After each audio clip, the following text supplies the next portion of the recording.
Yooyyaa malee yooyyaan dhaggeeffattoota fi hordoftoota BBC Afaan Oromoo nageenyi badhaadha babaroof fayyaa kun sagantaa BBC Afaan Oromoo ka stuudiyoo keenya Nairobi irraa isaan dhaqqabu maqaan kee Asli Galgalooti arraa keessummaa qabanee sanii dhiyannaa keessummaan keenya xiinxalaa siyaasaa Haji Jawaar Mohammed arraa stuudiyoo keenya keessatti wanti nurra haasofnu haal siyaasaa Itoophiyaa keessa jirtu hiree siyaasaa Oromoo fi garfuul duraatti inni maan qabatee Oromoof dhiyaata yookiin siyaasaan isaa maan keessa jirtee ka jedhirra an Asli Galgalooti waayil kiyya ammayyuu waliin jira ammayyuu هي بالفرد وصلي أنا في سيولين تاني جوار محمد وجين ترتي تاسفنا دموتا كمتي تمو دم سياسة توبيا كسم سمو كان أوروميا في كان ناني شادة بلتي دموتا غرا رتي كان غافنو جوار محمد بغان غان نفت بغا نجا ولد ديفين تينكو غا جامو ترودرا إيه دوكا دوفيتوري إيه توينيتي نتفكات هي سنياسي أنيس دولومي سنيس ببلتني باقيتني نيدا قالتهم ويسانيلة نوردفتوتينا فيسبوك كنراتي غافي كيسان أكو مرغيني سانيلة غافي سنرغي تاني سانيلة دبسنا كان أمو أكو سنغتان كين ديمون سانيلة غافي كيسان إرغاتشو دندتاني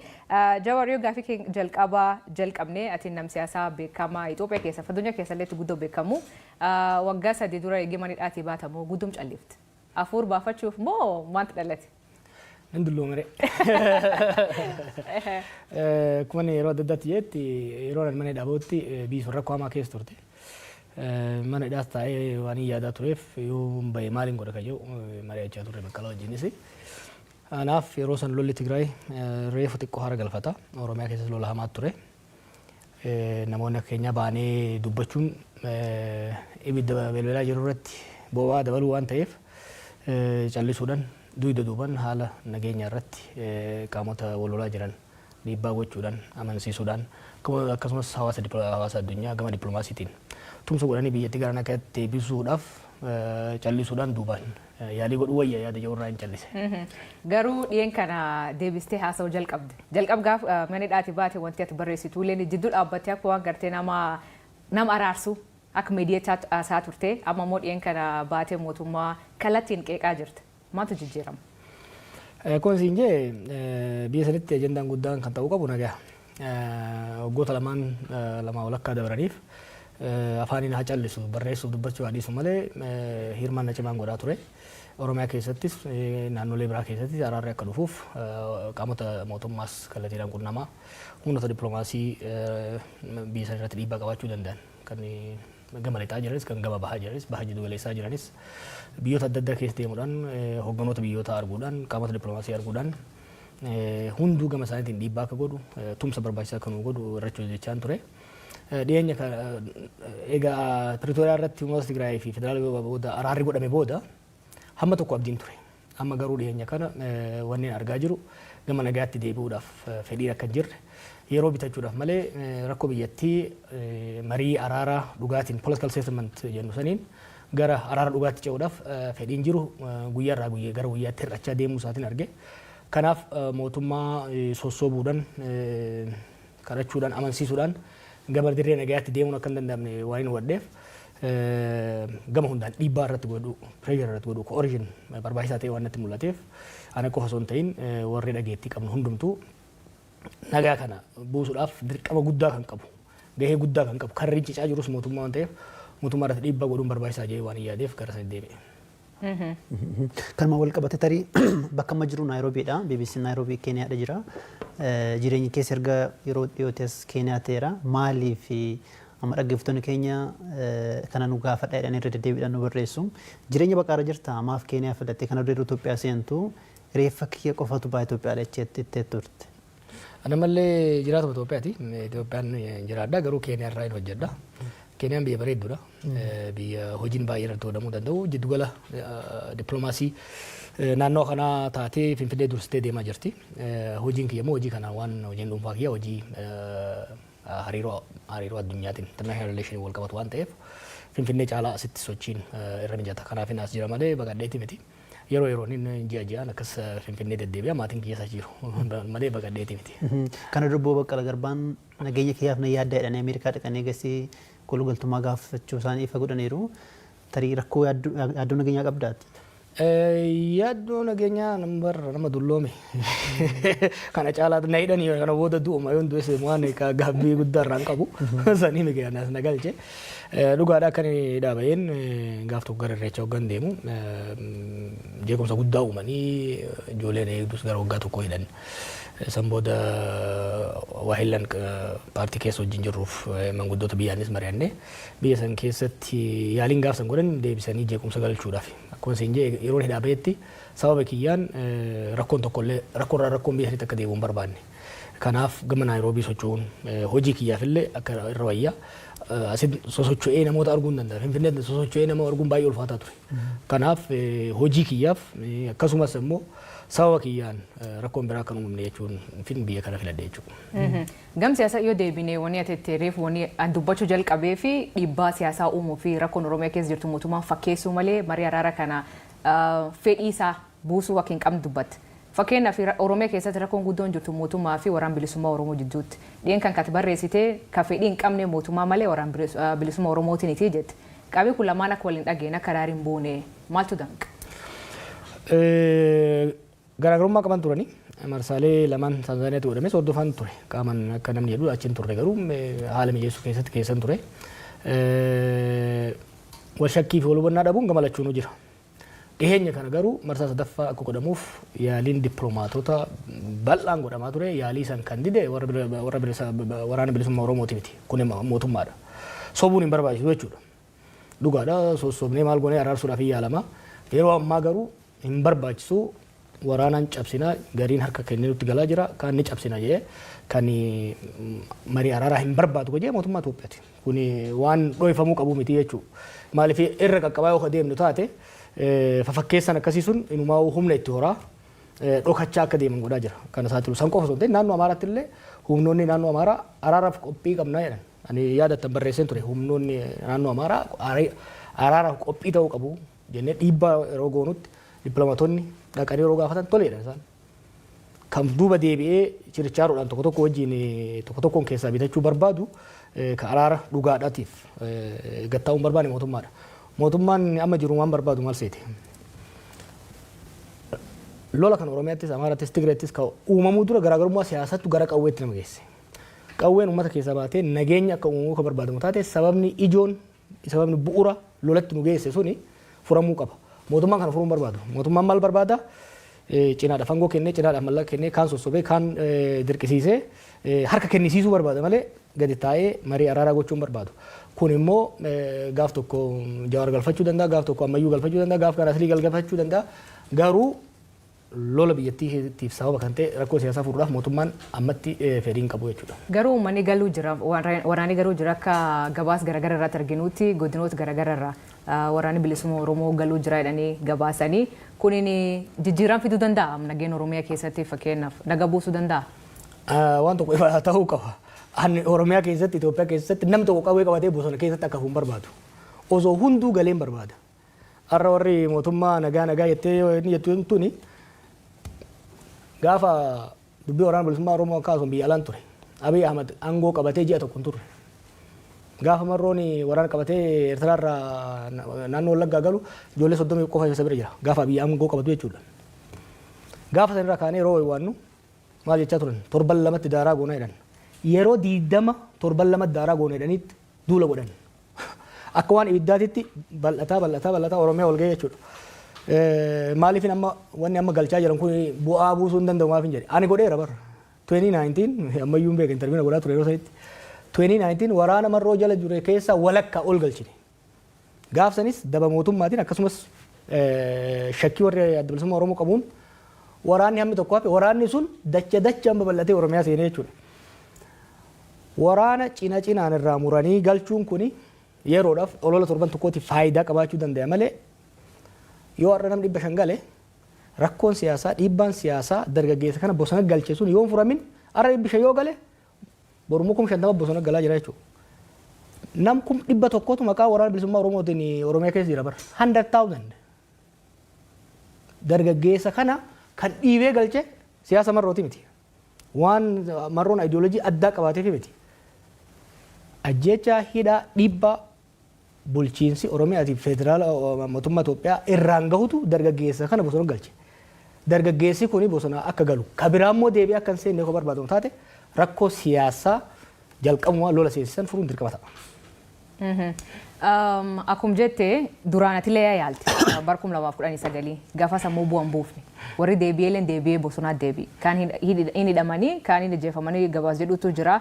Kaammaa kanaaf ka gaafas maaltu ati godha warra galuu jiruu fi ka gaafas gale. I think Einstein na fakkaate. Waan wal fakkaaturra deebi'anii tolchanii bu'aa addaa eeguun maraatuudhaan barsan yaalii goone hin taane. Ammallee wal dhibbee ijoollee jidduu jiruun sababa adda addaatiin ijoolleen galaa jirti. Gaariidha kun. Ani kun barreessetti ijoolleen amma galan kun dura wal lolaniiti. Murnooti adda ba'anii Oromiyaa keessatti lola godhanii nama keenyas rakkisuurra ofiifillee dhiiga ol dhiisuurra galuun isaanii waan gaarii jeetiin amana. Garuu rakkoo Oromiyaa keessa lola Oromiyaa keessaa kanaaf furmaata ta'uu hin danda'u. Rakkoo kana kan uume wal dhibdee adda bilisummaa Oromootii fi OPDO yookiin immoo OPP jedhan jidduutti uumame tokko. Lammaffaa murtii Abiyyi Ahmad abbaa irree ta'uudhaaf jecha dirree siyaasaa biyyattii dhiphiseetu kanatti nu fidee jechuudha. Kanaaf dirree siyaasaa bal'isuu marii araaraa wal amantaa humnoota siyaasaa jidduutti. Abbaa OPDO jidduu qofa miti. Murnoota Amaaraa wajjinis, murnoota Tigraay wajjinis rakkoolee siyaasaa mariidhaan political bargain godhanii yoo kan furin taate kaarra bosona jiru yoo gale borummoo kala dachaadhaan galaa jechuudha. Remember Abaa kana hogganaa ture Daawud Ibsaatii fi Abdii Raggaasaati. Daawud Ibsaa siyaasaa hoggana. Abdii Raggaasaa ajajaa waraanaa ture. Isaan Finfinnee galan. Warri shakkite ijoolleen hammi tokko bosona galte jechuudha. Har'a osoo marroonuu galee Oromiyaa keessatti nageenyi bu'uu hin danda'u hamma wal dhibdeen siyaasaa bosona nama galchituun adda furmaatan argatanitti. Jawaar wal dhibdeen siyaasaa kun ni dhiifama ammayyuu akkamiin furamuu danda'a fakkeenyaaf gaaf biyya galtanii waan ijaartanii turtanii baqaan isaa gaaddis hooggansa Oromoo jettanii ijaartan paartilee biyya bulchurraa paartilee mormituurraa jaarsolee ijaartanii walitti fiddan kaayyoon isaa maal ture maafi baay'ee fi galmaan ga'uu dadhabe kaayyoo baay'eef maaf galmaan ga'uu dadhabe.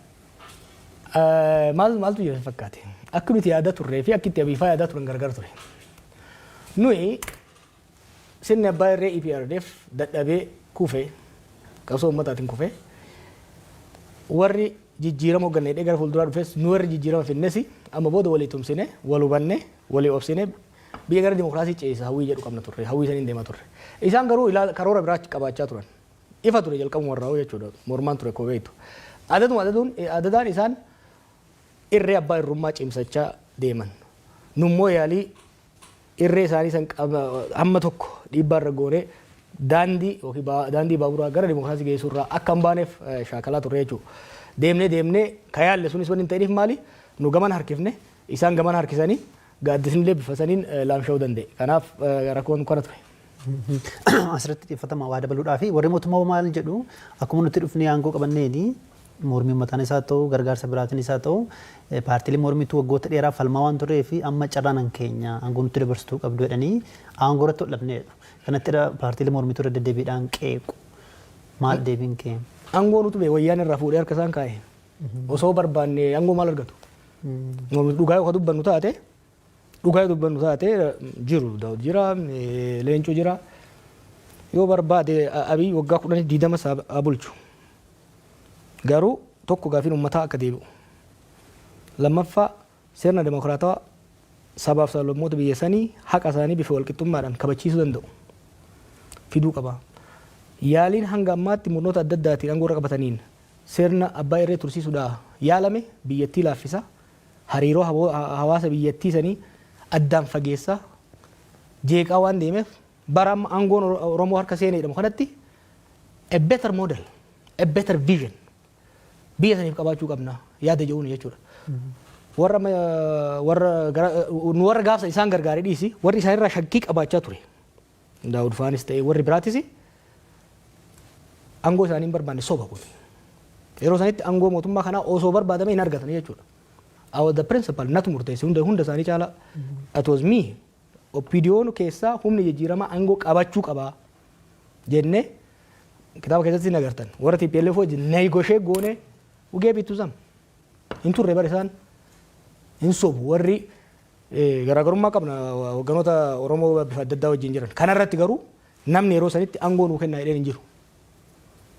Bakki wal dhibdeen dhufe maali kallattii gara fuulduraa irratti isaan sirna abbaa irree ijaaruu barbaadan humnoonni biraa garuu lakki sirni abbaa irree hangammaa murnoota TPLFnis murnoota Dargiinis murnoota Haayila Sillaaseenis yaalame biyyatti ni miidha malee hin fayyadne. Kanaaf gara dimokiraasii ceenaadha. Garaagarummaan guddaan kanarraa dhufe. Amma haala majiruun tarii paartiileen mormituu siyaasaa turan ibsa baasu malee sochiidhuma irrayyuu hin jiranii jedhanii qeequ. Ati akka hoggana paartii mormituutti maadha deebiin kee tarii isumaan wal qabsiistee immoo ministeerri muummee Abiy gara aangootti yeroo dhufanii maltii paartii dimokiraasiin akka babal'atu akka utubamu deddeebiidhaan dubbataa turanii sun booda keessa akka ta'an jirre argaati jirra. Gara akka paartii mormituutti eessa jirtu sun sochiin keessan maalirra jira? Paartii mormituu akkan sochoo EPRDF duraa akkan sochoo ni danqa ture. Kuni garuu mootummaa duriyootaati. Sochii mootummaa shiftootaati duriyyoota qofa miti. Fakkeenyaaf kaafaawwan wajjira qabu ture naqabteerra. Hoogganaa achi ibsan fuudhanii achi buutee isaa dhabamsiisan. Warri abaa'oo guutummattuu wajjira isaanii hin qaban. Kanaaf sirna akkasiisan keessatti sochii paartiitiin godhe jechuun lubbuu namaatiin taphachuudha. Kanaaf kaafaawwan gaafa kaafaawwan ta'e yoo fudhatte caasaa cimaa qaba lafa jalaan ifatti waajjira banee akka sochoosoo ga'ee taate lubbuu ilma namaati irratti murteessuudha. Kun warra battee ajjeesedha. How can somebody kill battee? Nama sirna battee ajjeesee irra biratti ammayyuudhaan dhaqiitii ambootti waajjira baniiti kaafaa bakka bu'u jechuun guyyaa adii du'a sirratti muree ilmaan kee immoo yataamaa gochuudha. Kanaaf kan sochiin paartii hin jirre malee paartiileen jajjaboon jiru. Ammallee jiru caasaas qabu. Caasaa san garuu lafa jala hojjenna malee ifatti baafnee yoo hojjennu taate ilma namaa fichisiisuudha. Kan gama dimokiraasii malti paartii jettee Abiy Ahmed dhiiga isaa keessa wanni dimokiraasii jedhu hin jiru. This was very clear to me gaafa inni Ameerikaa dhufee waliin haasofne. Maal haasoftan yeroo tarii? Yeroo TPLF negotiate godhaa turan yeroo sanitti. Maqaan isaa waggaa dhufu nama amansiisuudhaaf gara Ameerikaa dhufee ture. Bilbilaan waggaa haasofnu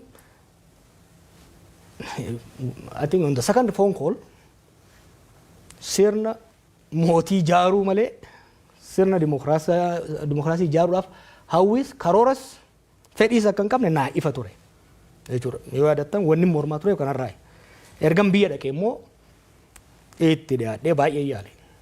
Namni Abiy sirna dimokiraasiidhaaf fedhii qaba jedhu yoo jiraate nama sa'aatii akkasii wajjin haasa'in qofa jechuudha. Kan ammoo jahan dabre kanatti qabatamaa waan agarreedha.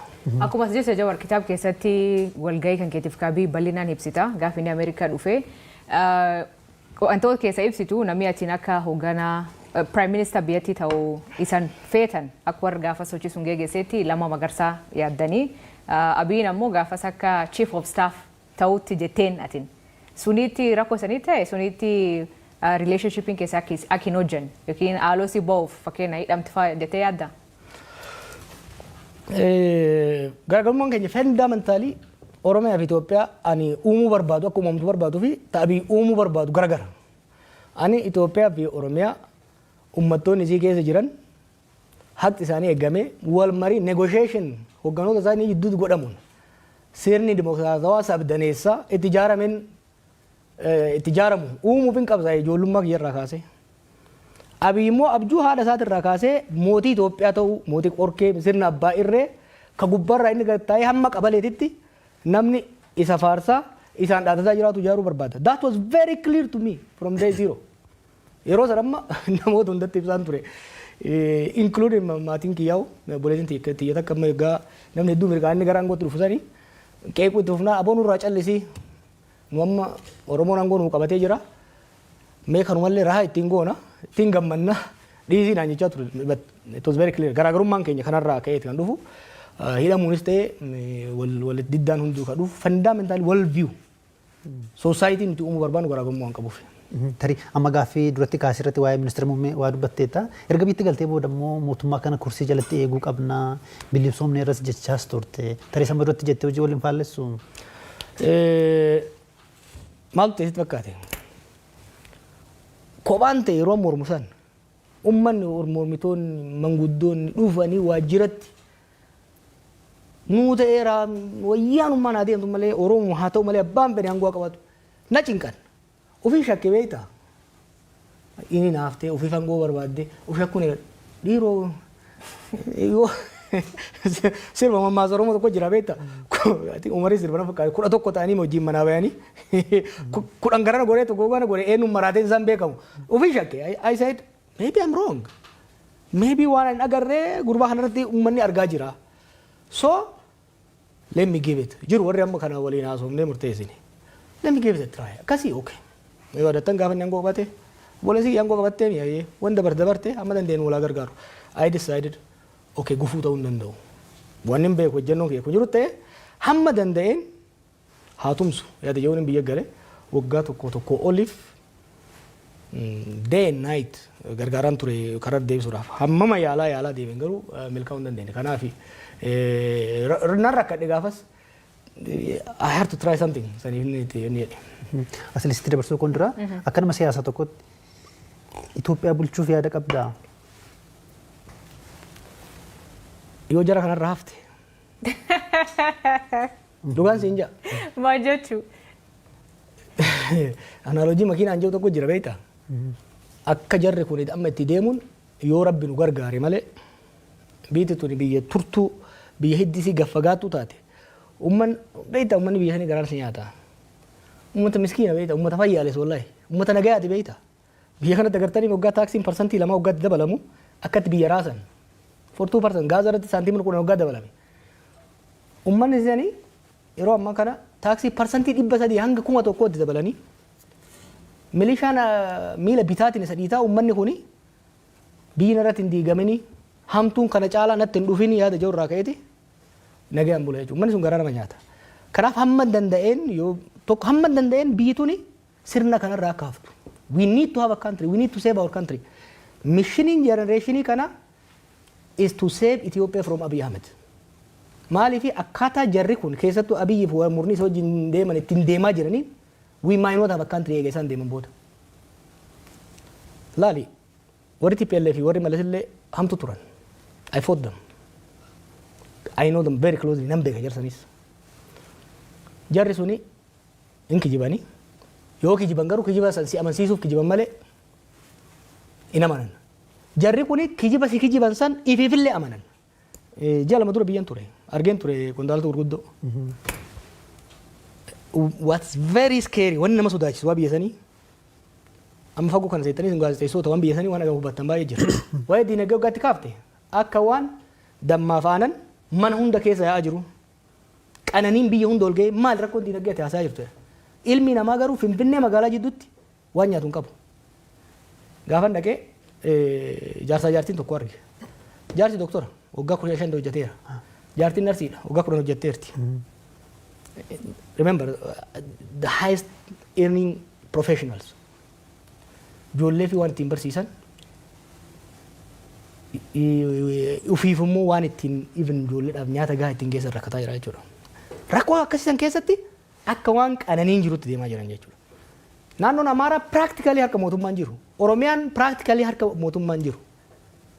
Haala kana keessatti qondaalonni mootummaa waggaa agartu akka waan tokko rakkoon biyya san hin jirretti haasa'u jechuudha. This willful ignorance is extremely scary. Ai dhagaan qondaalota mootummaa biyyoota adda wajjin nan hojjedhan arga. Observing godha abbootii irreetii hamma dimokiraasii social dimokiraatota Iskaandeeviyaa jiranitti. Garuu murna akka jara kana ka ofoon laale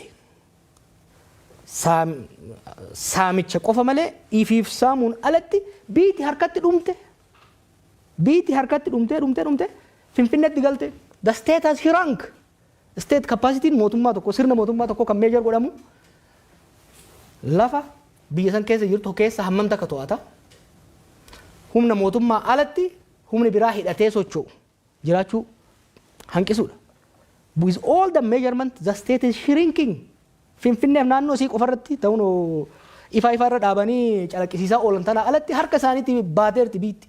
Garuu harka kennaa bahaa jirti jedhanii muddamanii waa sirreessuudhaaf osoo deemanii beektaa yeroo kanitaafi akka waan tokkoon uumamnetti akka biyyi sun qananii keessa jirtutti hamma bahaa dhihatti biyyatti nagaa qabdutti itti haasayan jechuudha. Kuni baay'ee nama sodaachisa. Kanaaf hamma danda'ametti wal gargaaranii jara kanarra dhiibbaa godhanii karaarratti akka deebi'an yaalu yoo kan danda'amne taate immoo biyyi tun biyya tana qabatanii qilee dhaquun jara kanaan oolamu. Biyya tana qabatanii qilee akka hin dhayne nu hunda fuudhanii qilaa kan dhayne waan dandeenye hunda godhuu barbaachisa jechuudha. Imana Obbo Jawaar mootummaa dhiyees kana isaanillee gaafannee deebii isaanii isaniif dhiyeessina. Ammoo ammaatti waan ati akkuma sirnoota kaanii mootummaa kallee ofirraa mancaasuun qabsoon ofirraa mancaasuun barbaachisaa jetti. Asiin dura qabsoo Oromoo geggeessanii turtan qabsoo qeerroo yookiin Oromoo protest yookiin mormii Oromoo geggeessanii turtan achiin mootummaa nam jiru aangootti dhufe. Kan aangoo irraa kaasuu fi sochiin akkasii in hojjette jettee yaadda? Sochiin uummata sirna kamiifuu hin ta'a. Uumama muuxannoo itti qabnan Oromoon beeke. Beektaa of dagatanii. Akkani dhaabeen qondaaltu argaan ture. Seenaa faasitti immoo barbaadan deebi'anii akka itti qabsaanii wayyaanee ofirraa kaasan. Warra wayyaaneen qe'ee keessa guurtee ergachaa aangoo tursiiftetu qabsoo ummataatiin, qabsoo qonnaan bulaatiin, qabsoo barataatiin aangoo irratti ol ba'ee arga deebi'ee uummata irratti qoosuu barbaada. Sirna kamiyyuu ani sirna mancaasuutti namanu jecha jetteef. I believe in reform. I don't believe in revolution. Revolution jechuun warraaqsa jechuun sirna tokko hundeen buqqaasanii haara irra dhaabudha. That's distractive biyya tokkoof. Saniifin sirni EPRDF sirni wayyaane guututti akka diigamurra dhiibbaa godhamuun dirqisiifamee gara karaa jijjiiramatti akka seenuuf ka jedhu tarsiimuu fudhannee jechuudha. Ammas taanaan sirna mancaasuu waan jedhutu namanu. Sirna abbaa irree jalatti immoo gateettii ofirra kaayanii jilbifachuutti si namanu jechuudha. Kanaaf hamma danda'ametti beekna kana immoo qaroo muuxannoo itti qabna. Arra dhiisi kaleessa gaafa muuxannoo guddaa hin qabne qabsoon nagayaa hin hojjetu yoo yaadattan mootummaan maal jedhan mootummaan simbiraa miti dhagaan hin bu'u yeroo yaa'u turanittis dunuunfannetti deemne. Dhaloonni nu duubaan dhufe immoo nu jaalaa qarmaadha. Nu jaalaa qaramaa nu caalaa bilchaataadha. Wanni nama jechaa jiru maali? Kuni waamicha mootummaadhaaf. Karaan amma deemaa jiran kun Itoophiyaas kasaarsa, isaanis kasaarsa. Salphinaaf kaanii Oromoo immoo salphinatti fidaa jiran. Oromootti diina baay'isaa jiran. Saamichi, tuffiin, diigumsi isaan biyya irratti geessaa jiran kun Oromoo bitaa mirgaan diinatti baay'isaa jira. Oromoon diina baay'ifachuudhaaf hin qabsoofne. Oromoon sirna gita bittoota kaleessaa kan irratti qabsaa'eef Amaara keessaa waan bayaniif, Tigree keessaa waan bayaniif osoo hin ta'in miidhaan narra gahuu narraa dhaabatee saba hundaa wajjin walqixa ta'ee qabsaa'uu jiraachuun barbaada. Sirna dimokiraatawaa, sirna federaalawaa kan hanqee kiyyatti ittiin bulchu, kakuunis qe'ee ofiitti ittiin bulchu, sadarkaa federaalatti immoo wal kabanyee, wal jaalannee waliin bullu ijaarrachuun barbaada.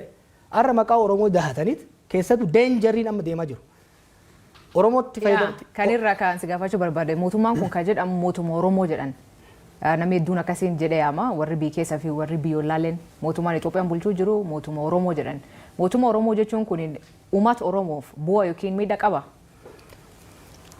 Wanni hin haalamne jarri aangoo irra jiru Abiy irraa kaasee Oromoodha. San qofa osoo hin ta'in qabsoo Oromootiin aangoo irra bayan. Kanaaf Oromii alagaa ka biyya keessaas ka fagoos hoo laalu warra Oromoon aangoo irra baase jarri kun Oromoodha. Jee mootummaa Oromoo jee ilaaluunsaa waan nu ajaa'ibu qabu miti. Garuu sirni tokko mootummaa Oromoo yookiin immoo mootummaa saba kanaa kan jedhamuu danda'u yoo uummanni sun naa ta'a jedhee filatee aangoo irra baasee jechuudha. Kanaafuu mootummaa murna Oromootiin jedhanan. Mootummaa Abiy, mootummaa murna Oromootiin mootummaa Abiy jettee yoo keesseen alatti mootummaa Oromoo jettu. Garuu hubannaan sabni biraa godhu kun humna lama jira mootummaa Oromoo kana ka'uuf. Tokko warra Oromoo amalee cabsuu barbaadan, Oromoo qaanyessuu barbaadan, warra Oromoo mataa qabsiisuu barbaadan ture, warra taranyaa hidhee deemuu barbaadu. Kun warra murnaati. Hojii hojjetan kana yoo ilaalte amma haasaa Oromoo waggaa walitti qaban haasayan. Akka waan Oromoo fayyadanitti, akka waan Oromoon faayidaa addaa qabutti dhiyeessu oromummaa mootummaa kun. Kuni Oromoodhaaf rakkoo guddaa uumuu danda'a. Maaliif xuriin sirnichaa saba irratti dhufuu danda'a jechuudha. Kanaaf uummanni keenya of eeggannoo guddaadhaan itti deemuu danda'uu qaba. Uummanni keenya dirqama guddaa qaba jechuudha. Laal kaleessa gateettii Oromootiin aangootti bayan. Egaa aangootti bayatan booda humnoota Amaaraa maqaa Itoophiyaatiin faarsaa sobaa uf jala diriirsanitti humnoota siyaasaa Oromootii fi humnoota siyaasaa Tigraay rukutan. Amma immoo waggaa humnoota Tigraay wajjin nagaa buusanii humnoota Amaaraatiin wal lolan Oromoo jalatti dahatanitti maqaa Oromootiin of dhoksaa of haguuganii Amaaraa cabsuu barbaadan. Humnoota siyaasaa Amaaraa wajjin garaagarummaa yeroo dheeraa qabna. Mootonni isaan keessaa bahan miidhaa guddaa saba keenya irraan gahan. Nuyi garuu Amaararraa haaloo bahuu irraa hajaan qabnu. Nuti Amaara wajjin daangaa bal'aa waliin qabna. Hariiroo yeroo dheeraa waliin qabna. Garaagarummaa qabnu falmiidhaan furanna. Garuu sirna abbaa irree tokko bira dhaabannee Amaara cabsu, Tigree cabsu waan jedhu hin qabnu jechuudha. Itoophiyaan kaleessa maal jechaa turre? Itoophiyaan Oromoodhaaf hin taane namuuf hin taatu jechaa turre gaafa qabsoofne. Har'a immoo Itoophiyaan Amaaraan taate hin taane Oromoodhaaf hin taatu. Itoophiyaan Tigreedhaaf hin taane Oromoodhaaf hin taatu. Itoophiyaan Oromoodhaaf taatu ka isaafis nagaa kennitu. Ka haqa isaa eeyyitu. Ka Amaaraafis haqa isaa eeyyitu. Amaaraafis nagaa eeysiftu. Takkan Tigreefis taatu kan Somaaleefis taatutu barbaanna nuti. Nuti maqaa keenyaan maqaa Oromootiin abbaan fedhe ol bahee saba biraa akka cunqursu barbaadu. Maaliifi nutu akkas ta'aa ture kaleessa. Kalee murni Amaara keessaa bahe Amaara keessa dahatee maqaa Itoophiyaatiin uummata keenya cafaqaa ture. Waggoota 27 murni Tigraay keessaa bahe maqaa Tigraayin saba keenya cafaqaa ture.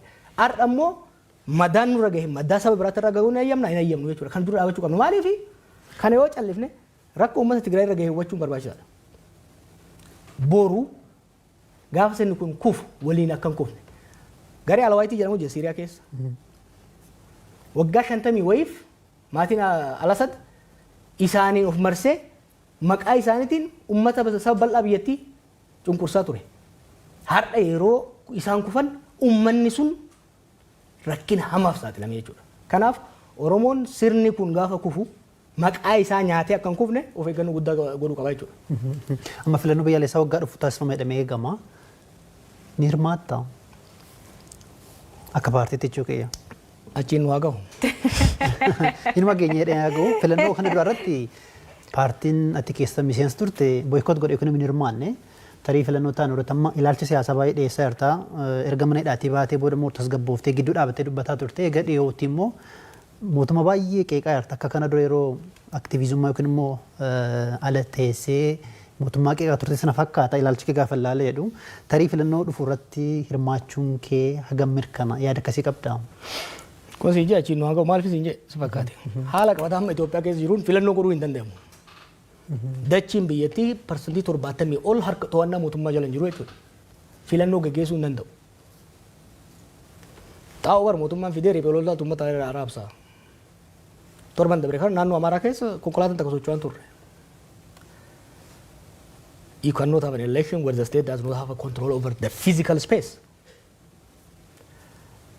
Waan kana bar wani amma sitti mukana I was telling them goota lamaan dabre kana haa callisu malee miidiyaarra qondaalota kan waraanaas kan siviilis you are losing it biyyittii isin harkatti shunquyxee harka ganaa keessanitti. Abiy Ahmed Shimallisi Adaanechii fi namichi Amaaraa suni they are co-mayors of Addis Ababa. Addis Ababa qofa waliin bulchan Finfinnee qofa waliin bulchaa jiran beeki. The rest of the country is not in their control. Haala akkasii keessatti waa'ee filannoo dubbachuun rakkisaadha.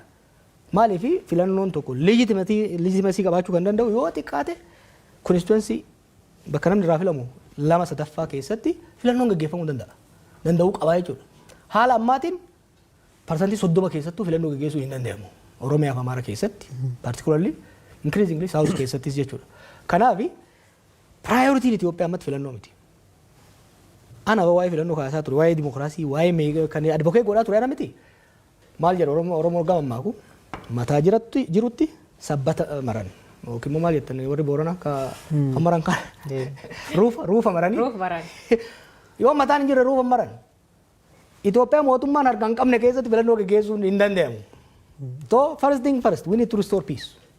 Akkamii fiduu danda'u keessumaa fakkeenyaaf naannoo Oromiyaa keessa walitti bu'iinsi jira waggaa 5 deemaa jira erga mootummaan humnoota federaalaallee bobbaasee waggaa 6 ta'eera naannoo Amaaraa keessas immoo erga waraanni Tigraay keessa dhumee booda deebi'ee hammaateera.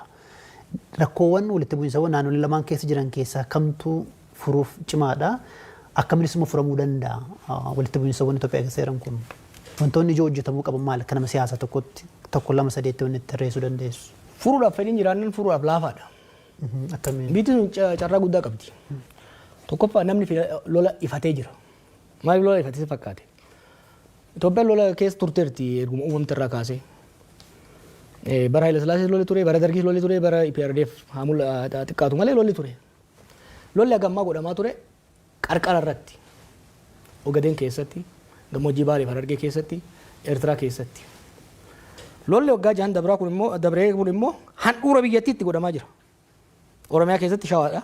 Arsiidha. Amma lolli guddaan qarqara wallaggaan jiru. Waraanni guddaan kan jiru godinoota shawaa keessa, godinoota arsii keessa, Gujii fi Baalee.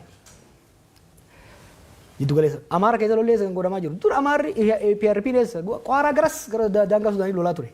Tigraay soo taate qarqara ture. Amma lolli Amaara keessa godhamaa jira. Jiddu gala Gondar, jiddu gala Goojjam, shawaa kaabaa keessatti godhamaa jira jechuudha. Lafa naannoon kun maali? Lafa oomishaan beekamu uummanni bal'aan keessa jiru jechuudha. Kanaaf durii gaafa lolli qarqara godhamu uummattoonni Itoophiyaa jiddu galeessa jiran darbee ilmaan erganii sinqiin ergan. Amma garuu lolli qe'ee isaanii irratti godhamaa jira jechuudha. Kun uummata baay'ee nuffisiisee jira. Uummanni Itoophiyaa kan Oromiyaa keessa jirus, kan Amaara keessa jiru, kan Tigraay keessa jirus lola ifatee jira jechuudha. Akka kaleessatti naa cabsi.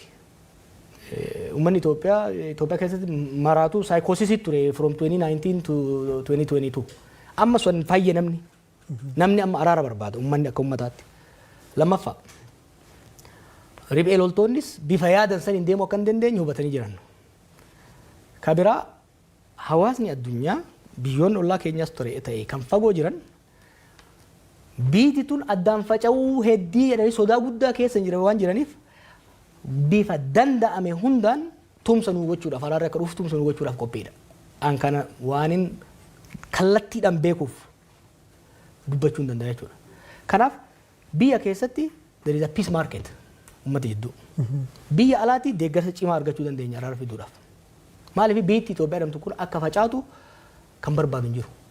Ollaadhaa Keeniyaan hin barbaaddu, ollaadhaa kuun hin barbaadan naannoo kanatti Sudaan jigdeetti, Somaaliyaa rakkoo qabdi, Itoophiyaan naannoon kun hundi hin diigamaa jechuudha. Saba kanaaf biyyoonni ollaattis nageenya akka dhufu barbaadan. Even biyyoonni Arabaa kassafaman kun yeroo baay'ee lola gargaaran. Haa ta'u malee wanni isaan Itoophiyaa irraa qaban food production nyaata. Yoo biyya tasgabbooftee qonni kan qotamuu danda'u. Kanaaf biyyoonni Arabaatis yoo taate biyyoonni bahaa dhihaatis yoo kan taatu taate nagaa akka finnu barbaadan. Nagaa kan hin barbaanne mootummaadha. Kan ammoo waan isaan mormuuf miti. Waan inni itti dhiyaate irraa dhaga'e. Practically hojii isaan hojjetan guyyaa guyyaan hordofeef. Maaliif? Asirratti tarii waraana dhafedhu moo wallaalummaatu kanatti oofe akka ilaalcha keetti? Beektaa aangoon maal si godha si fakkaate? Aangoon of tuulummaas duuma. Maaliif keessattuu sirna abbaa irree uumuu gaa barbaaddu warra xiqqoo si xiixu dura warra si mormu ariita. Sanbooda warra gorsa atiin jaalanne si kennu ofirraa ariita. Sanbooda warra maqaa keetiin hadiraa dho'uuf of marsita. Kanaafi information ati argattus kanuma si doongorsiisu kanuma si gowwoomsu qofa jechuudha. So maal ufa of tuulummaas duuma. Of tuulummaan immoo of wallaaluudha fida jechuudha. Ijoolleen teenya aangoo irra jirtu tuni of tuulummaa keessa dabartee of wallaaltee jirti. Biitti harkatti facaatee dhumtee jirti. Garuu isaan waggaa walgaan hunda kabajamoo muumicha halaqa jechuun alatti waggaan bira dhufan amma I'm sick of them amma ministeerota isaanii kana waggaan bira dhufanii namatan waggaa isa bira dhaqan kabajamoo muumicha jedhaniin odoo kana godhan biyya harka isaaniitti deemteetti maaliif nagaan barbaanne gaafa dura dubbiin abaa'oo ture eegaltu ijoolleen tun nama 200 geessu maal naan jedhan sitti fakkaate maaluma waa'ee abaa'oo kana cinqamtaati mallasuu bari maqaa abaa'oo sila Oromoo mormiin dhiisu mormiin aadaa isaa ta'eera ammallee jedhanii bar mormiin Oromoodhaaf aadaa ta'eera jarri kuni Oromoon tuni silaa nuuni mormuun ooltu mallas beeki maqaa abaa'ootiin fayyadameeti abaa'oo Oromoo nama rakkiftu hunda kabalee hidhatti nagaa angoora ture nulleen silaa Oromoon nu mormuun dhiiftu maqaa maal isaan ka yaadanii marroon gidaamii ture jedhanii yaadan. They did not understand the transformative impact of the 2018 change. Jijjiirama statein angoon north irraa south shift godhuun seismic shift san hubachuu hin dandeenye. Structural change dhufaa biyya sanitti akkasuma addunyaa irratti waan jijjiiramaa deemaa jiru kana hubanne beektee gaafsan. Amma maali? Amma waan baay'ee balleessanii jiran. Araaratti deemnoo kan jennu taate nu harkaa diigamtu waan jedhu sodaatan angoo dhabnaa inni irra kanna waan jedhan kan san keessee sodaarraa kan ka'e gara dhaabuu deemaa jiran. Garuu namni asadirraa barachuu danda'udha qaba. Baay'ee bareeda. Dhaggeeffattoota keenya egaa tamsaasa kallattii BBC Afaan Oromoo irratti jirra. Keessumaan keenya nama siyaasaa Jawaar Mohammed qeeqa akkasumas immoo himannaa garaagaraa mootummaa irratti dhiyeessaa jira Jawaar Mohammed. Namoota siyaasaa paartii biyya bulchuu yookiin immoo mootummaa Itoophiyaa keessa jiran yoo dubbachuu barbaadan balballi keenya banaadha. As dhiyaatanii yaada isaanii biraan ga'uu danda'u. Isaan keessummeessuuf qophiidha. Gaaffii nutti ce'uu dandeenya. Achirratti qondaalli mootummaa fedhe dhufee na wajjin haasa'u mormuu barbaannan I'm ready. Asitti isin duratti anytime abbaan fedhe dhufee factually waan an jedhu kun sirrii miti. Diinagdeen Itoophiyaa kufaan jiru. Waraanni biyyattii akka reermaatti nyaatee gombisaan jiru. I am desperately trying to save my people. Ummanni kiyya seerni kun ummata kiyya qabatee qilee kan dha'ineef inni yaalaa jira. Diinummaan qabu jibbarraan qabu. Abbaan fedhe dhufnaan sibira taa'ee waliin haasa'uudhaan qophiidha. Baay'ee bareeda. Kaanini isanii guddum calliftan warri hayyooti siyaasaa warri baratee warri paartii mormitoota namni hedduun itum quufna fakkaata akka biyyattiin itti bulfamaa jirtu garuu abdiin uummanni qabu amma marii biyyaalessa kan in harkifatte guddoo turte amma immoo itti fuuftee jirti. Ati akka Jawaariitti mariin biyyaalessaa kuniin maal milkeessa jettee yaadda? Rakkannee callifnee bar joolle. Rakkannee bar. Rakkannee. Dhugaan rakkannee beeki. Yoo kufan maqaa kennan kufan. Yoo itti dhiibne suuta kufaa jiran. Kan namni Oromoo waa beeku kan sirna kan keessa jiru namni xiqqoo qalbii qabu. Ka haalli kun isa yaaddeessine ka hirriba isa kun hin jiru. Ka gammadee carrase hin jiru. I can speak for most of my people. Kuni kan hubachuu barbaachisaadha. Waa'ee marii biyyaalessaa yaani marii biyyaalessaa kuni waan gaafa biyyatti dhufne yaadattanii gaafa road map barbaachisa ce'umsaaf. Gaafa jennu abii gadi ba'ee Jawaar mirqaanee Facebook irra barreessaa isin immoo isa jala hojjanii jedhe. No, mirqaaneetii miti. I studied it. I studied transition. I spent my entire life. Jiruu kiyyaan irratti qorachaa ture. Gaafsan road map hin barbaachisu. Anis hin ceesa jedheet biyya qileetti galche. Warri waan marii biyyoolessaa kana 2018 akka dhufu barbaanne 2018 with evidence dokumentii inni itti kennine hin didan. Gaafa eega biyyatti daddabarte booda 2022 gadi hin ba'an. Okay. Hin turte garuu ammallee taatu bishaan kan jiga jalan boo'anii kanuma fee ol qabanii okay itti adeemnu sirnaan hojjedha. Mariin biyyoolessaa warra mariisisu gaafa filatan irraa kaasee warri mari'atu hedduu wal hubannoodhaan jaarsaa jaartii nu bare yoo wal lolan jaarsa lakkaayatan san irratti walii galanii malee abbammaan fedhe dhufee ka gara tokko jiru qofa dhufee araarsuu hin danda'u. Kanaa ta'u lammaffaa mariin kuni mariin biyyoolessaa yeroo lama ta'a. Tokko lolli akka hin dhufne hanqisuudhaaf. Lama eega lolli dhufe booda araara buusuudhaaf.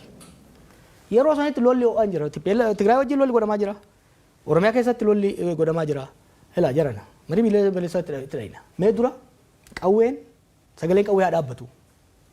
Nagaa haa buufnu. San booda mariidhaan biyya tana baraarraa karaatti deebifna jenneen. Kaafaa olis kana jedhe paartiilee hundi kana jedhan. Didanii ogguma sana akkuma barbaadan cahanii jaaran. Paartiileen gaafsan keessa seenanillee amma keessattuu paartiileen gama Amaararraa dhufan kan gaafsan isaa wajjin turanillee amma lolli gaa'ee galu keessa ganii jiru jechuudha. Amma bare Abiyyi matu daawwitii keessa taa'ee ofii mari'ate yoo ka ta'u taate malee mariin biyyoolessaa jiraachuu hin danda'u. Mariin biyyoolessaa tokko biyya tokko keessa biyya tokkotti nagaa buusuudhaaf biyya tokkotti araara uummanni akka walitti fayyuu fiduudhaaf eegalliinsaa adeemsisaa barbaachisaadha. Amma warra akkuma hidhaabeen warra komishiinaroota kan hunda yaamee mana kiyyatti nagaafatanii waliin haasofne ammallee hamma torban dabreetti waliin dubbadhaan ture. Mariin biyyoolessaa itti namana biyyaaf gaariidha. Garuu akkaataan itti eegalanii fi akkaataan amma ittiin deeman of sobaa jiranii. Of sobaas biyyas jiigsaa jiranii. Mariin biyyoolessaa amma san qofaa miti. Waa baay'ee balleessan. Dhimmi daangaatii fi eenyummaa akka furamuuf komishinii daangaa fi eenyummaa maqaadhaaf ijaaranii waggaa 3 lafarraa rakkisanii odoo akka hojjetin diigame. Marii araara biyyoolessaa jedhamu tokko ture komishinii araara biyyoolessaa waggaa ture malee ni meeqatti ba'e odoo bu'aan buusin. Komishiniin kun amma jiru kun illee waan tokko godhee deema. Sirna jiru sirna pirezidantii godha. Abiyyiin pirezidantii ta'a. Mootii ta'a. Haguma kana very short sighted. This is not Oromo don't deserve this. Ethiopia don't deserve this kind of leadership. Nuti ummata guddaadha bar. Ummata gadaatu fi hin jenna bar. Biyya keenya sabaaf sablammii biyya keenya jiruuf waan gaarii dabarsuu qabna malee soba ummata dabarsine saalfiif salphina uummata keenya dabarsuu hin qabnu jechuudha. Nama uummata beekta yoo isin uummata keessaniif baatanii Itoophiyaa guutuuf bahuu dandeettan. Garuu amma fakkeenyaaf kitaaba kan keessatti waan ati uummanni tokko roorroo fi cunqursa jala bahuu fi waliin qabsaa'uu barbaachisaa jetti. Garuu amma uummata Oromoo keessatti wal qoodinsi guddaa jira. Uummata keessatti paartiilee siyaasaa keessatti hoggansa keessatti wal qoodinsi akka malee mul'ata. Isan akka uummataatti akka warra Oromoon of duraan laaltutti. Oromoon isantu jijjiir fidaa itti isan laalti mitire isanuu waliin dhageettan walii galuu dadhabdan wal shakkii jira. Akka malee hoggansa Oromoo jidduutti kun maaf uumama? Uummanni Oromoo uummata qoqqoodamaa miti. Gaafa biyya alaa bahu waan akkanaatti ture. Jas hoggan abaaboo jidduutti garaagarummaan waan tureef Oromoontu waliin galtu waliin taatu noo. Naannoo kanatti uummanni akka Oromoo bilchina siyaasaa qabu. Hubannaa siyaasaa qabu hin jiru. Hin callisa malee. Osoo Oromoon kun tokkummaa qabaachuu baate ka'ee warra taankii baankii harkaa qabu paartii sirna cimaa Afrikaa keessatti tokkoffaa jedhame ka waggaa 50 bubbeen fedhan sochoosu jedhu waggaa 4 keessa firfirsee jilbiifachiisu ture. Warri Oromoon tokkummaan qabu jedhu warra Oromoon beeyne jechuudha. I know my people. Uummanni Oromoo tokkummaa qaba. Namoonni siyaasaa hoo? Har'a garuu uummanni Oromoo dirqama ofii qofa osoo hin ta'in dirqama sirna kana jijjiiree sirreessee karatti deebisee Itoophiyaaf saboota ishillee baraaruudhaan qaba jechuudha. Hoggansa keessas yoo kan taate hoggansa keessa garaagarummaan lama qofa jira Oromoo keessa. Warra sirna abbaa irree jala hiriirree biyya saamnaa jedhee Oromoo fi Itoophiyaa salphisaa jiruu fi warra sirna san diduu jidduudha garaagarummaan jiru. Bulchiinsa ministeera muummee Abiy bulchiinsa abbaa irree jettee ibsite amma akkasii ilaalchi akkasii. Abbaa irree laamshoftu anokrasii. Anokrasii jechuun sirni abbaa irree tokko cimaa yoo ta'e autokrasii kan jennuuni dikteetarri jira gubbarra hamma gadiititti to'annaa cibaa cunqursee uummata kan bulchu ka olaantummaan sirna sanii jiru kan nageenya gamma dhumaatti jiru mormitoonni caccabanii daaromanii the state olaantummaan total monopoly over means of violence kan qabdu sirna abbaa irree autokrasii jechuun jennaan jechuudha. Anokrasii tana sirna abbaa irree yartuun jedhan maaliifi qaama lafaa biyyattii san keessaa kan to'annoo sirnichaa jiru baay'ee xiqqaadha. Diinagdeen baay'ee laamshaadha. Humna lakkoofsaan kan mootummaatii ol ta'etu bosona keessa taa'ee falma. Yeroo har'aatitti mootummaa Itoophiyaa naannoo Amaaraa keessatti magaalota muraasa alatti harka isaan jiran. Oromiyaa keessatti karaa gurguddaan alatti harka isaa keessa hin jiran. This is two sides of the country. Sirna akkasiitiin sirna abbaa irree ta'uu fedhu malee ta'uu fedhee guutamuu fi diddee karatti rarra'ee hafeedha jechuudha. Duratti ripheeltoonnis akka isaan yaadan hin taanee fi jettee dubbattee turte ammatti immoo lakkoofsi hidhattoota bosona jiranii kan mootummaa yoo hin caaleette tarii mootummaa yaaddessuu danda'u akka mootummaan ibsutti ministeera muummee Abiy torbanuma lama dura otuma waggaa 1000 yoo nu lolanii immoo hin dandeenye dubbatanii turanii akka ilaalcha keetti lolanii mootummaa to'achuu hin danda'ama Itoophiyaa keessatti. Mormitoonni akka isaan yaadan kan hin jedhu uummanni hin deeggaru ripheeltoota. Uummanni ifateera lola. Uummanni Oromiyaas kan Amaaraas kan Tigraayis lola ifateera. Ripheeltoonni kun uummata keessa jiru. Dhaannaa onnee uummataa kana ni beekan. Kanaafin siin jaakka fedhanii deemaa hin jiru. San qofa osoo hin ta'in sirni ripheelolaa adeemsi ripheelolaa durii fi insurgensiin amma adda adda dur nama muraasatu yuunivarsiitii keessaa ta'uu bakka tokko ka'ee niikulasiidhaan san booda ripheelolaa ijaara. Amma sochii uummataatu gara fincilaatti jijjiirame ripheeloltoonni bifa wal ta'iniin decentralized bifa ta'een autonomous ta'anii deemu jechuudha. Kanaaf akka fedhan sanitti deemuudhaaf isaan rakkisa. Haa ta'u immoo ripheeloltoonni bakka hundatti waan baay'ataniif sirna mootummaa yeeyyii beekta bineensa yeeyyii jedhamu. Yeeyyiin amma arba mataa isiitti homaan gootu takkitti. Waan baay'attee bakka hundaa nyaattuuf guyyaa lamas yoo itti fixtu lafa waan dhoofti. Sochiin ripheelolaa kun amma Finfinnee uumaan sodaachisu ammaaf. Garuu Finfinneen sammuudha jennu sammuu arbichaa yookiin immoo onnee arbichaa ta'a jennu. Garuu immoo bakka hundaa sochiin godhamu kuni sochii qonnaa, sochii daldalaa, caasaa bulchiinsaa laaffisee laamsheessaa deemaa jira. Diinagdee kuffisaa deemaa jira. Diinagdeen Itoophiyaa almost kuffee lafa jira. Faalaan mootummaan ittuu diinagdeen Itoophiyaa biyyootuma baha Afrikaa kanuma Keeniyaa akka caale GDPdhaanis yoo ilaalle gara doolaara biliyoona 200 akka caalee kan ibsaa jiru deddeebiidhaan badhaadhinni akka jiru ibsaa jira mootummaan tarii dubbiin kee faallaa kanaatti. Ana sinamanii abiyyi sinamanii warra keessanii bilbili gaafadhu. Ask your family. Warra keessaniin jireenyi isinii hooyyofte moo kan baadiyyaa jirus kan magaalaa jirus. Dinagdeen Itoophiyaa akka isaan jedhee ta'uu guddataa jiraate. Barsiisan, haakim, qonnaan bulaan, daldalaan jireenyi isaa kan bara waggaa 6 duraarra fooyya'aa deemuu danda'ami. Namanuu baanaan gaafadhu maatii kee. Don't go too far. Hiriyoota wajjin baratti gaafadhu. Haala waliigalaa dinagdee biyyattiiti moo jireenya lammiilee biyyattiiti amma kan amma dubbataa jiru? Yoo bultii qabaatte hin beeku mindaan kee yoo dabale. Qabsiin jaartiin ta'e bitattuu wayyaa. Manni barnootaa ijoolleen nyaanni ijoolleen ta'e nyaattu hin fooyyaa. Kopheen isaan diratan hin fooyyaa. Akkasii miti. Mindaan kee galii biyyoolessaati. Galii biyyoolessaati. Maal ta'aa jirti fakkaate? Dinagdee maaltu laaffise? Dinagdeen har'aa miti. Erga mallas du'e irraa kan abii qofa ittiin bileen gochuu hin ta'u. Erga mallas du'e irraa mallas jeneraaloota bakka adda addaa kaa'ee qondaalota kana gaafa mallas du'u qondaalonni jeneraaloonni qabeenya biyyattii saamutti seenan. Sochiin godhaa turres dinagdeen laaffise. Jarri ammaa kun immoo erga dhufe maal ta'e? Tokko lola Tigraay qofatti doolaara biliyoona 28 oli kan kasaarame. Imagine dinagdeen Itoophiyaa guddaan tokko Oromiyaadha lama Amaara. Naannoo sanitti sochii dinagdee godhamaa jiruun sochii lolaa godhamuun dinagdee laamsha'ee jira. Kanaaf bifa lolaatiin daldalli hanqateera, qonni hanqateera.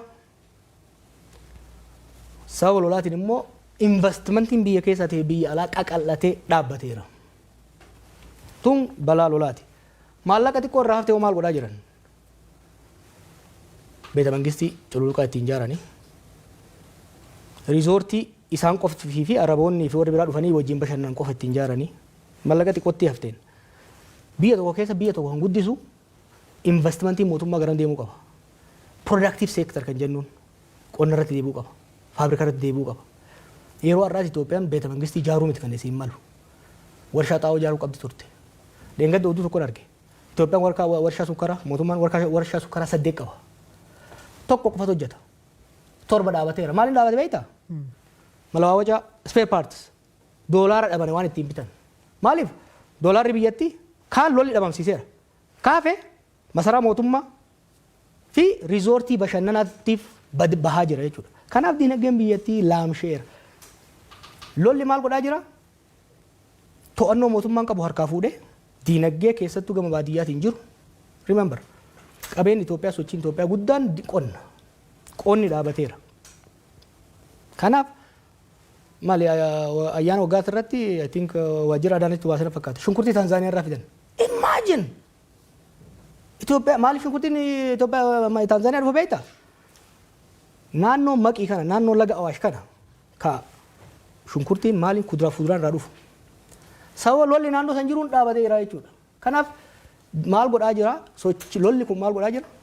Biyyattii nyaatee lafaan dhaha. Asad maal ta'e? Waggaa 14 irraa lolli eegale 19 irraa. Riphee loltoota hin laaffise. Garuu riphee loltoonni bakka jiran itti oofan. Dinagdeen biyyattiin laaffate. Waraanni biyyattii ni laamshee. Gaafa warri alaa gargaaru sun biraa deemu waraanni biyyattii keessi isaa horoqee dinagdeen biyyattii horoqee waan tureef torbanta keessatti jijjigee jechuudha. Ka Itoophiyaas carraan kanarraa addan ta'u yoo saffisaan wal dhageenya kanatti ka deemnu taate malee. Rakkoon biraa ka biyya keessa jirtu amma fakkeenyaaf rakkoo nageenya jirti, dinagdeen jirti. Ammoo inni uummataa tamaan tana dhukkubsamuu ta'uu jiru nan butanii maallaqa gaafachuu. Kuniin maal akeekatileen barreessitee turte? Ka butu beektaa lachuu. Amma beektaa biisanitti humni qawwee reefka mootummaa caala kan hin jiru ka officially mootummaan bobbaasu. Qondaalonni mootummaallee beektaa waraana ofii qabanii ka biyyattiin saaman kan daldalaa qabanii ittiin saaman. Ka barre riphee lolaani seera didee bosona galeemi. Qaamni mootummaallee nama saama, riphee lolaallee nama saama. Uummanni rakkoo guddaa sheer godhan immoo maallaqa sirraa fuudhan kan baankiin walii dabarsan. Qaamni mootummaa keessa jira jechuudha. Amma deengadda iyyinee ka dhaabsinu fakkeenyaaf kan biraa hafet waraana si galchine fuudhanii waraana raafuu yoo barbaadde 100,000, 120,000, 130 kafalisiin jechuudha. Maaliif sababa sirni wanni amma reefu isin jedhu sun sirni mootummaa the state has become so weak hedduu waan laamshoftee jirtuuf sirni mootummaa kabiraa dhiisii caasaan mootummaatu to'annoo mootummaatii ala bahee saamicha irratti yakka irratti bobba'aa jira jechuudha. Kun immoo ummanni akka abdii kutatu ummanni akka dallansuu hamaa keessa galu isa godhee jira. Kanuma wal qabsiisee kallattiidhaan tamsaasa BBC Afaan Oromoo caqasaa jirtu keessumaan keenya Jawaar Mohammedidha. Kitaaba haaraa barreessee guyyaa boru eebbisiisa. Garuu dhimmoota siyaasaa naannoo Oromiyaa san Itoophiyaas kan nutti kaasaa jirru himannawwan garaagaraa qeeqa garaagaraa aangawoota mootummaa akkasumas immoo qondaalota paartii biyya bulchuu irratti dhiyeessaatti jira Jawaarii. Akkanuma siyaasatti kun waanuma eegamu yoo deebii kennuu barbaadan yookiin immoo dhimma kanarratti yoo BBCtti dhiyaatanii dubbachuu barbaadan kan keenya banaadha. Namoonni siyaasaa keessumaa kan paartii biyya bulchuu keessa jiranii Jawaar daldala keessa jira. Maaliin jiraatta galiin kee maali? Hojiin qaba garuu yoon daldalee maal rakkoonsa? Namni siyaasaa hattuu ta'uu qaba jechuudha. Maali yeroo hedduun dhagaa waan akkanaa kana namni siyaasaa yoo hojjete yoo dalagate maal rakkoonsa? Ani dalagachuu hin danda'u moo? Fayyaa shaniin qaba. Beekumsa barnootaan qaba. Yoon hojjetadhe maali? Yoon daldale maali nama rakkoonsa? Inumaatu rakkoon biyya san keessa jiru namni hannaaf siyaasatti seena. Of danda'een hojjetu. Kanaaf an osoon daldalee osoon itti beekee daldalee ittiin gammadaan. Daldalan keessa hin jiru garuu hojii gaarii qaba. Hojii sanan hojjedha. Yoommoo rabbi naa qajeelchee carraan daldalaa dhufte immoo sirriittiin daldalaa kun waan waalamuu qabu miti. Akkuma jette qeeqa irra deebiidhaan dhiyaatuudhaa fi gama kaaniin hariiroon dhaaba kaafaa waliin qabdu keessumaa ammatti hoggana ittaanaa paartii Koongireesii Federaalaa Oromooti kan kaafaa'ooti. Hariiroon kee akkam fakkeenyaaf yeroo darbii adoolessa keessa yeroo isaan kora ta'anii bakka Baqqalaa Garbaa filatan fa'aa waan argamteen seeni wantoota gurguruudhaa baadhee aangawoota yookiin immoo qondaalota paartii sanaa irraas gaafa odeeffannee xiqqoo hariiroon keessan akka laaffate waan akeeku odeeffanne sirraa gad dhaga'uu feena. Akkami hariiroon kee? Hariiroon kee jabaadha. Garuu biyya keessa waan hin jirreef walgahii idilee yeroo hunda godhamu hirmaachaa hin jiru. Sanii alatti garuu waan irraa eegamu godhaan jira. Hariiroon laafee kan jedhullee sirrii bitee hariiroo gaarii qabna. Hariiroon sun immoo gaafa barbaachisaa ta'etti gaafa hojiin hojjetamuu qabutti ni hojjenna. Kana dura an Oromoo farse yookiin immoo dursa Oromoo fetteetti dhalabsitee egasii mormiinis jabaatee mootummaan haaraa isaan guutti dhufe ati amma akkam ilaalchi Oromoo farestidha moo Itoophiyaa farestidha? Gaafasis maali ka dubbii kaase? Gaafasis namni Oromummaa isaatiin waan dhiibameef Oromoon beekamsuutu kaseene Oromoo waan ta'e qofaaf himi. It's not a DNA question. Oromoon akka Oromootti waan cunqurfameef akka Oromootti qabsaa'e. Kan qabsaa'e garuu Itoophiyaa waan jibbeef saba biraa waan jibbeef miti. Roorroo ofirraa kaasuudhaaf jechuudha. Eenyummaa isaatiin dhiibamuun akka irraa dhaabbatuuf jechuudha. Kanaaf immoo har'a kan jechaa jirru maali? Roorroo kalee ofirraa kaafnee roorroo haalaa jira.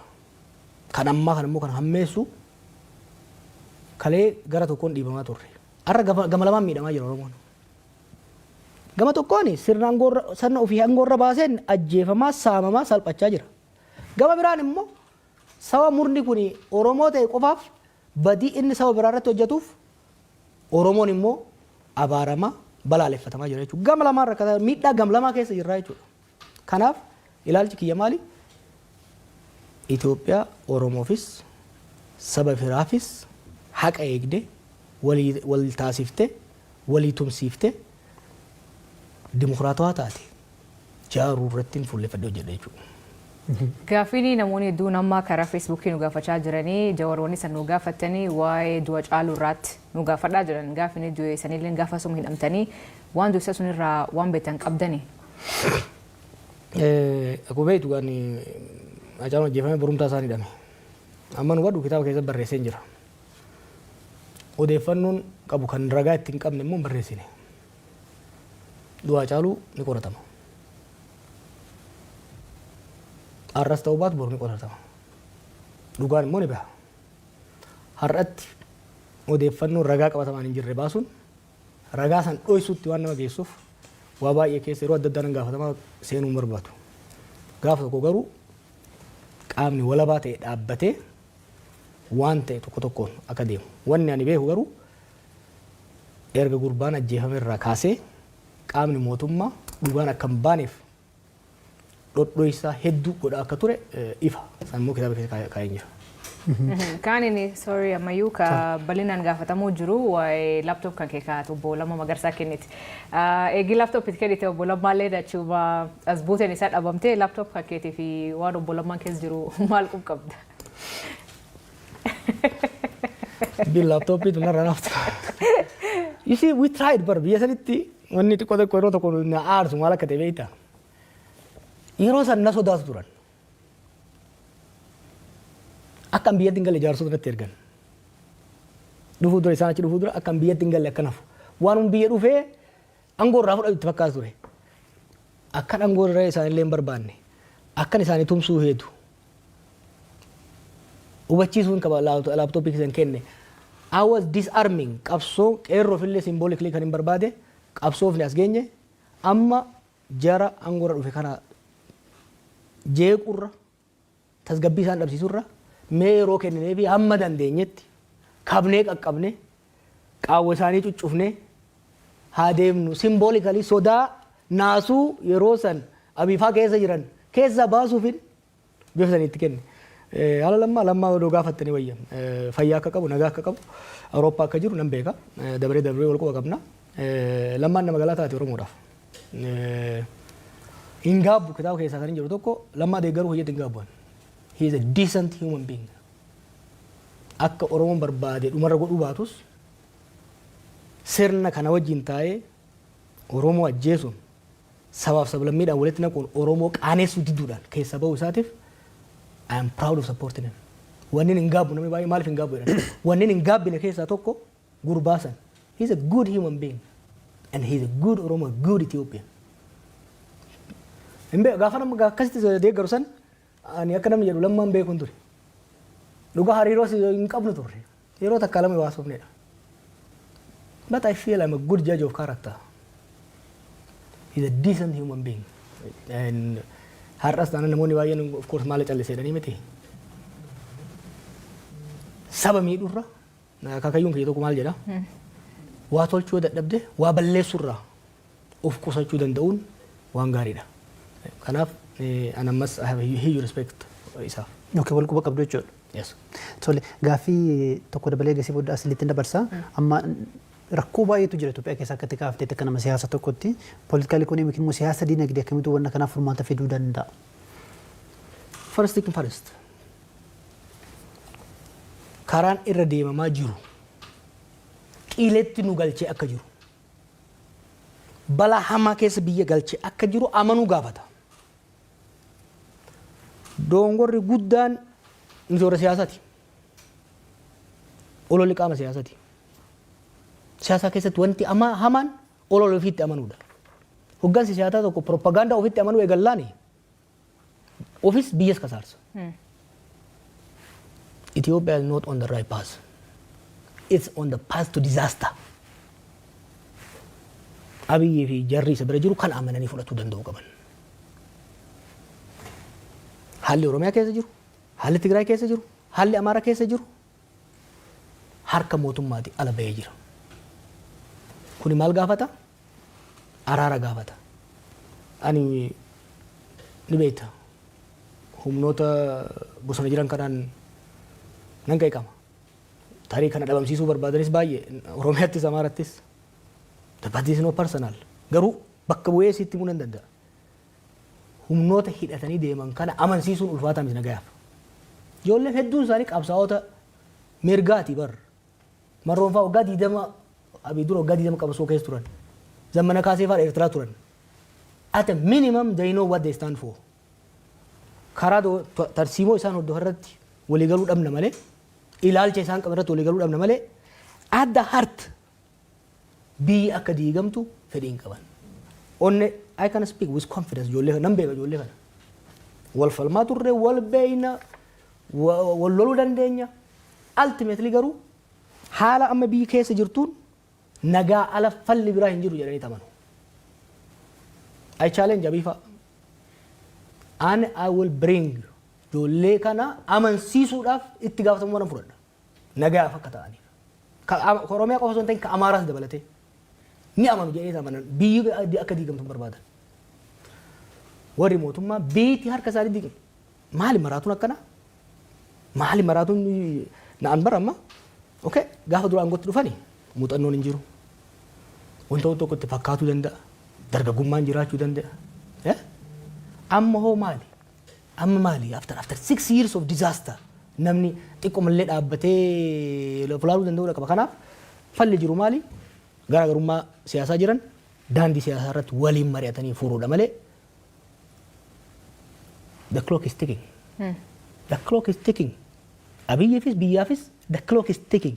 Anaan waan irraa guufi miti. Ijoollummaa kaasee siyaasa sana nyaachaa isuma abjoochaa waan hin jiraadheef na fakkaata wantoonni tokko tokko fagoon nan mul'atan. And I can see clearly amma haalli amma deemaa jiru kun. Waniin amma iyyuuf waniin amma falmuuf immoo Itoophiyaa qofaaf miti. Salphachuuf deeman. Salphina already keessa jiran salphina hamaa keessa seenuudhaaf deeman. Salphinni kun immoo anaafis naaf dabare akka nama Oromoo tokkotti akka lammii Itoophiyaa tokkotti jechuudha. Kanaaf karatti deebi'uu gaafata. Galatooma hordoftoota kennaa warreen hordofuu jirtan gaafii keessan arguu jirra. Gaafileen hedduun ka dhiyaatu kitaaba barreessuuf maltu si kakkaasee ka jedhu kan irra haasofne turree website keenya ka BBC Afaan Oromoo irra dubbisuu dandeettanii. Kaaniin kitaaba kan kee eebbisiisuu fi biyyoota garaagaraatti imaluu fi kan Naayiroobii bor eebbifamaa asiin booda Awurooppaa deemta. Garuu kitaaba eebbisuu fi kaaniin qabsoo fuuldura yookiin qabsoo itaanuu irra haasa'uu fi jette. Maal jechuudha? Bar dabre biroo tokko barreesseen ture. Kaaga amma gad dubbanu kana barbaree hin qabne wayi. Boqonnaalee qabsoo dabarsinee fi kan itti aanu. Callifnee ilaaluu hin dandeenyu. We owe it to our people. We owe it to the Ethiopian people. Oromoon hooggansi Oromoo anarraa dabalatee callifnee ilaaluu hin qabnu jechuudha callifnee ilaaluu hin dandeenyu. Dur irraa kaasee ergan biyya alaa dhaqee irraa kaasee aadaa tokkoon qaba. Yeroo yaadni tokko dhufu taa'uun oolu uummata wajjin marii banaa godha. Yaada kiyyaan dhiyeessaa gaafiin hin dhufaa chaalenjiin hin dhufaa yaada san keessaa gabbifnee hojiitti seenaa jechuudha. Clearly haalli amma Oromiyaan fi Itoophiyaan itti deemtu haalli jarri kun maqaa keenyaan biyya ittiin deeman it is not sustainable, it is not beneficial, it is a disaster. Qabxii kana uummata wajjin mari'achuun barbaada. Uummata wajjin haasa'uun barbaada. Uummanni yaada kiyya challenge akka godhaniin barbaada. Anis challenge gochuun barbaada jechuudha. Kanaaf kitaabni akkuma carraa kana waliin dhufe malee amma marii sana irratti gaazexeessitoota akka keessanii bakka adda addaa jiran wajjinis haa ta'u uummata bal'aa biyyoota alaa keessa jiru wajjin mari'achuun barbaada jechuudha. Waan hin gaabbineef hedduu barreessite kitaaba kan keessatti ka uummati beekulleen hedduutu jira kaati hin gaabbineef. Ammoo xiqqoollee hin gaabbitu wanni ati irraa gaabbite tokkollee hin jiru. Maaliin gaabba Oromoo ta'ee dhalachuu kiyyatti immoo ummata kana qaanii keessa baasuu kiyyatti ni qaabbamoo bar gaafaan qabsoo seenu murbaa kanaan eeggadda ijoolleen jedheen kan munni areeda qabu ani qancaraadha beeyta ijoollummaa keenyarraa kaasee maal akka ture beeyta sababa rakkoo abaa'oo keessa uumamaa tureen Oromoon miliyoona 50 taate warra miliyoona 5 keessaa dhufeen akka feetetti dhiitamti waggaa 50 deemanii homaan fidan Oromoon mana barcaa dhayitu kanuma mana taaziyaa dhayitu kanuma mana farsoo dhayitu kanuma Oromoon hamilee wal cabsa Oromis hamilee wal cabsa ture we changed that arriyoo xiqqaate Oromoon waa gochuu hin danda'u namni jedhu kamaraati malee hin jiru kamaraati illee hin jedhu we proved ummata kiyya amane because I know my people ummata kiyya amane callifnee lafuma kaanii dirriin jenne akka jarri kaleessa jedhanitti kitaaba keessatti nagarta we spend years after years in qoranne qabsoo kamtu haala qabatamaa biyya keenyaatiif ummata keenyaatiif baasenne beekumsa keenya san teknoolojii ammayyaa wajjin haala uummanni keenya keessa jiruuf haala addunyaa wal qabsiifnet osoo tuffatamnu the biggest contribution an Oromoodhaa godhe cabaa hamileedhaa keessa baasudha. Repairing the collective collapse of self-esteem. Har'a immoo tokko kan aarsu kaleessa Oromoon qabsaa'uu hin danda'u jedheet saba keenya hamilee cabsuudhaaf irratti hojjaa turan. Har'a immoo Oromoon biyya bulchuu hin danda'u yeroo kitaaba keessatti yoo ilaaltanii turtan aangoon nuun malaa jedhee 2015 maal barbaaddan isaan maal barbaadan Finfinnee pirezidantii Oromiyaa si goona waan akka no aangoon nuun malaan jedhee jaba baasee jennaani Oromoon biyya bulchuudhaan qophoofne jedhan isin garsiifnan jedheen biyya bulchuu hin danda'u jedhan Oromoon biyya dhiisii ol bulchuu hin danda'u jedhan back in the day. These guys proved that. Oromoon biyya bulchuu hin danda'u kan jedhu san dhiphinaan wallaalummaan of tuulammaadhaan ijoolleen tuni qaanii san Oromoo irratti fidan. Har'a Oromoon bakka jiruun hoggaa isaa miidiyaa irra bayan qeensa ofii keessatti dadhabamuu barbaada. Oromoon bee uummata oral society uummata dubbannee dhagaa amansiisuu dandeenyu bar. Uummata hojjannee ofii miti addunyaa kanaadhaaf. Hayyoonni Oromoo bakka meeqatti addunyaa hoogganaa jiran. Har'a Oromiyaa diiganii dachee dhiigaa godhanii uummatoota Itoophiyaa abdii guddaa nurra ture yaadattaa 2018. Kanaafi again I want to try one more time.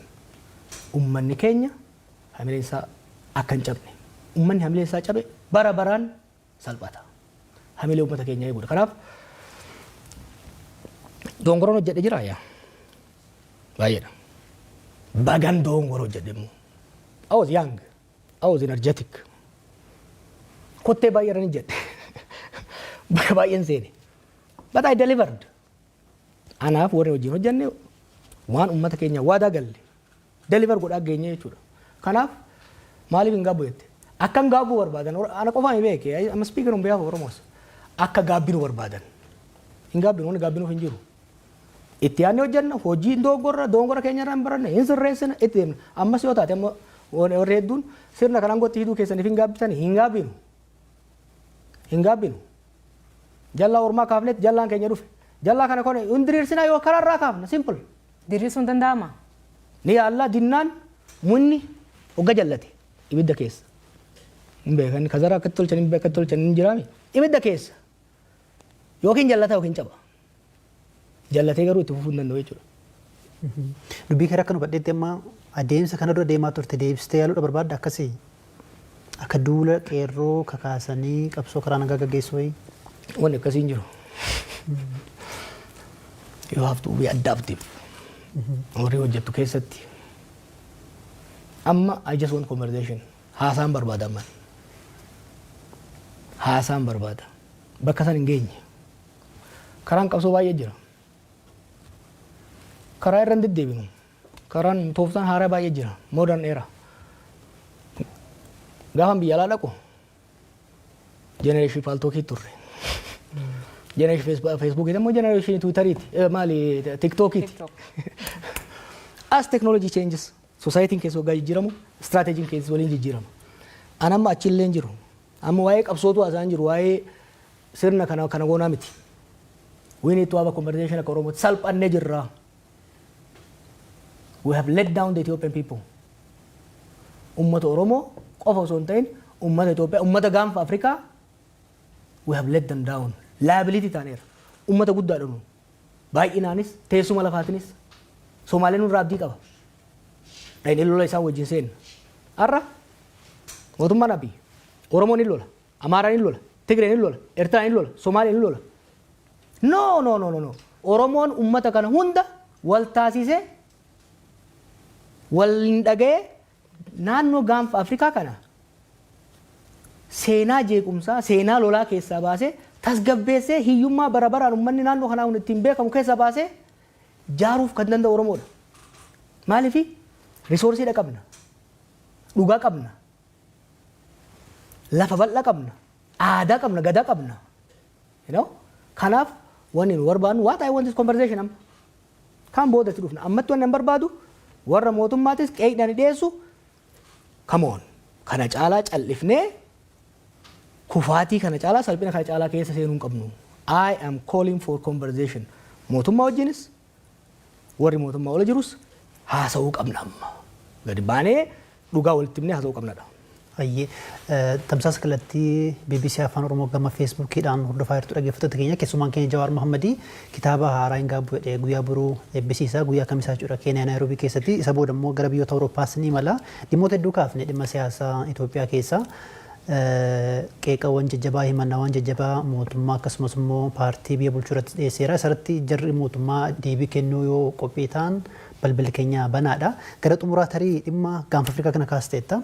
Amma Itoophiyaan keessumaa bulchiinsi ministeera muummee Abiy Ahmed waa'ee ulaa galaanaa Somaalilaand wajjin waliigalee waggaa tokko muddama hamaatu ture. Inumaa lolattiyyuu seenuu danda'u Somaaliyaa fi Itoophiyaan jedhamee sodaatamaa ture.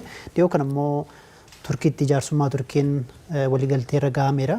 Gaanfa Afrikaatti dhagahamtummaan yookiin dhiibbaan Itoophiyaa laafaa jira akkas dubatta kanama siyaasaatti karaa ittiin ulaa galaanaa argatanoo maal ta'uu qaba? Hariiroon gahee Itoophiyaan gaanfa Afrikaa qabdu laafaa osoo hin ta'in hin jiru du'eera. Dippiloomaasiin Itoophiyaa du'eera. There is no diplomacy. Itoophiyaan anchor state turte. Ethiopia used to be an exporter of security. Zamana Mallasis, Sandro Sote, Kesatu Zamana Mallas, it is Zamana Haile Arra garuu Ethiopia is seen as an exporter of insecurity, source of instability tilalamte. Sirni amma jiru kun biyyoota ollaa kana hunda wajjin sadarkaa walaa caalu malee walola keessa jira. Laaffachuun biyya tokko anchor state exporter of security ka godhu dura keessa isaatti tasgabbii qabaate. Ollaa wajjin immoo wal hubannaa irraa ka jiru taate anchor state jedhamee ilaalama. Amma garuu keessatti wal nyaata, keessatti biyya diigaa lola keessa jira, ollaadhaan immoo lolaa jira. Waa'ee ulaa galaanaa, Itoophiyaan ulaa galaanaa ni barbaachisaa? Yes. Itoophiyaan ulaa galaanaa kan daldalaa qofa osoo hin ta'in neevii illee qabaachuu qabna. Maaliif? Qabaachuun keenya garuu Itoophiyaa qofaaf miti. Itoophiyaan dinagdee guddaas kan qabdu, waraana guddaas kan qabdu, uummata guddaas kan qabdu naannoo kanatti Itoophiyaadha. Naannoo kanatti humnoonni bakka fagoo irraa dhufan ulaa galaanaa Reedsii fi Indian Ocean kanarratti sochii guddaa godhaa jiran. Biyyoonni naannoo kanaa dantaa bishaan irraa qaban eegsifachuudhaaf humna kophaa isaaniitiin deemuu danda'an tumsa Itoophiyaa isaan barbaachisa. Itoophiyaan kana wanni humnaan godhuudhaaf deemtuuf hin jiru. Dantaan keenyaaf dantaan Somaaliyaa, dantaan keenyaaf dantaan Eertiriyaa kan wal falleessu miti. Eertiraan akka biyya tokkotti biyya walabaa siyaasa walabaa taatu malee diinagdeen isii Itoophiyaa irraa walaba ta'uu hin danda'u. Economically dependentiidhaan wajjin. Garuu humnaanis irraa fuudha. Sindaan macaqaa fayyatteen yaraan fedhellee taatu hamma fedhetti onnetu dhiitata. Dippiloomaasiidha gaafata.